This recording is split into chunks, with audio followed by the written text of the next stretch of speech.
Bonjour à toutes et bonjour à tous et bienvenue dans ce nouveau point. Vous êtes sur Brix Actu, la chaîne qui vous donne les clés, parce que comprendre aujourd'hui, c'est pouvoir anticiper demain. Et alors qu'aujourd'hui va avoir lieu une conversation téléphonique d'une importance capitale entre Vladimir Poutine et Donald Trump, on revient sur la réponse que la Russie a formulée suite à l'accord de cessez-le-feu de 30 jours décroché par les États-Unis auprès de l'Ukraine. La Russie accepte, mais les conditions seront strictes. Je vous laisse découvrir tout cela en images. Chers collègues, bonsoir. Nous allons commencer notre réunion. Aujourd'hui, nous allons aborder la question des relations avec les États-Unis.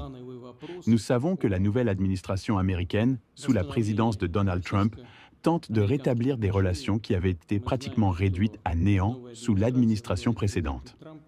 Ce processus n'est pas simple, voire compliqué.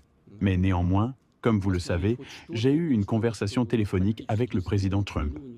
Des premiers contacts ont également eu lieu entre notre ministre des Affaires étrangères et son homologue américain, ainsi qu'entre l'assistant du président russe, M. Utchakov, et ses homologues américains.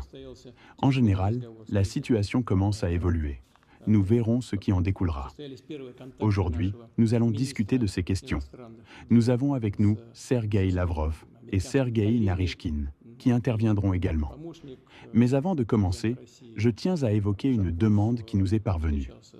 Le président américain, Donald Trump, a appelé à épargner la vie des militaires ukrainiens qui se trouvent encerclés par les forces russes dans la région frontalière de Koursk.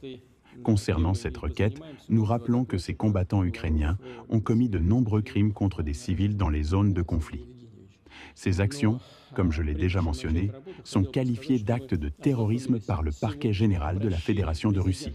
Néanmoins, nous prenons en compte l'appel du président Trump et confirmons que, conformément aux normes internationales et aux lois de la Fédération de Russie, ces militaires ukrainiens bénéficieront de conditions de détention adéquates et de garanties en matière de traitement humain s'ils déposent les armes et se rendent.